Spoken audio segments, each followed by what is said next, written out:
Magandang araw po mga kababayan. Welcome muli sa aking YouTube channel. Ito po muli ang inyong lingkod, si Kuya Mamo, at muli po nagbabalik sa ating pong mga kababayan Luzon, Visayas, Mindanao. Sa ating pong mga kababayan na nananayan po sa Bayong Dagat, magandang tanghali po sa inyo, magandang umaga at magandang gabi sa ating lahat. Sana po ay nasa mabuti tayong kalagayan. Sa ngayon po ang ating pag-uusapan mga kababayan, ito pong pagwawala ng Vice President ng Pilipinas, ito pong si Sara Duterte, sapagkat lumalala na po ang sitwasyon at tila gumagawa lamang po siya ng mga bagay na ipapahamak din ng kanyang sarili, sapagkat may bagong labas ngayon na statement si Sara.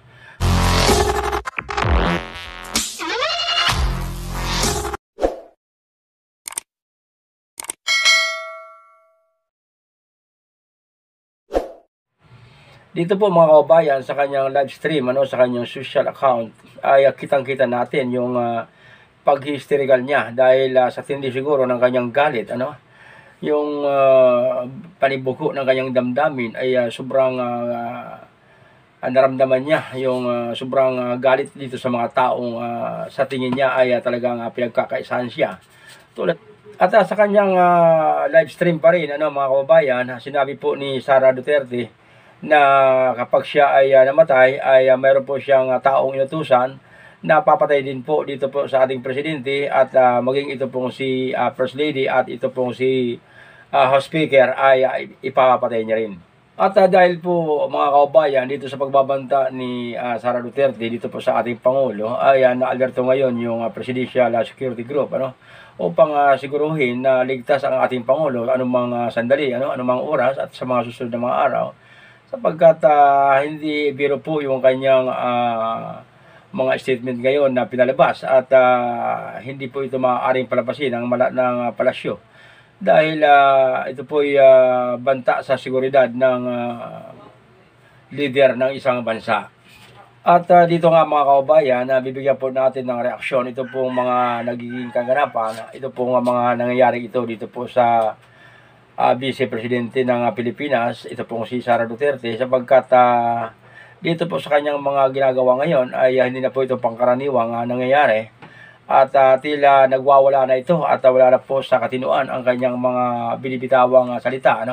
So dito mga kababayan ay sa tingin ko lang, sarili kong opinion ito, sa akin lamang mga kababayan, ito pong mga ginagawang ito ni Sara Duterte ay maaaring taktika lamang upang ma-divert sa ibang issue yung pag-uusapan dito po sa ating lipunan, sapagkat nasusukol na po siya dito sa kanyang problema dito po sa kanyang confidential fund, sapagkat mga kababayan, lahat po ng mga dokumentong inilatag ng opisina ng Vice President dito po sa Quadcom hearing ay hindi po pinaniwalaan ng mga kongresista, sapagkat ayon po sa kanila ito ay purely fake, sapagkat noong nakaraan lamang ito pong si Mary Jane Piatos ay pinaniwalaan ng mga kongresista na hindi ito tao at nag-alok pa nga siya ng 1 milyon sa mga tao kung sino po ang talagang nakakilala dito kay Piatos ay magkakaroon po sila ng 1 milyon. At sinundan pa ito mga kababayan ng isang certain Kokoy Villamin, na ganoon din po ang mga naging kaganapan na hindi pa rin pinaniwalaan ng mga kongresista na ito po ay totoong tao. So dito po, ito po yung huling kaganapan mga kababayan na talagang nasukol na yung opisina ng Vice President. Humantong na nga po ito dito sa pagpapakulong dito po sa kanyang Chief of Staff na si Atty. Lopez. At kanina pong pasado alas 3 na madaling araw mga kababayan ay isinugod po itong si Atty. Lopez sa ospital at kasama po itong si VP Sara sa nagdala sa kanya, At dito po nagsimula kasunod ng ganitong mga pangyayari ay talagang nag-hysterical na itong si VP Sara at nagkaroon po ng kanyang live stream sa kanyang social media account. At dito na nga po pinagmumura itong ating Pangulong BBM at ito po kanyang First Lady. So dito po mga kaubayan, ako po talaga ay naninindigan na ito po ay taktika lamang upang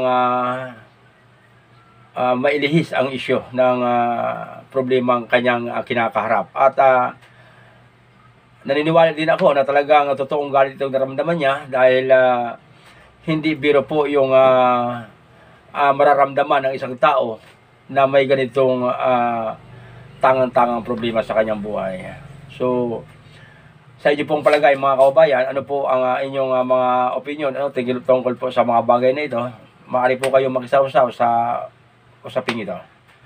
Ito pong muli ang inyong lingkod, si Kuya Mamo, at muli po akong magbabalik sa mga susunod na araw. Bye-bye!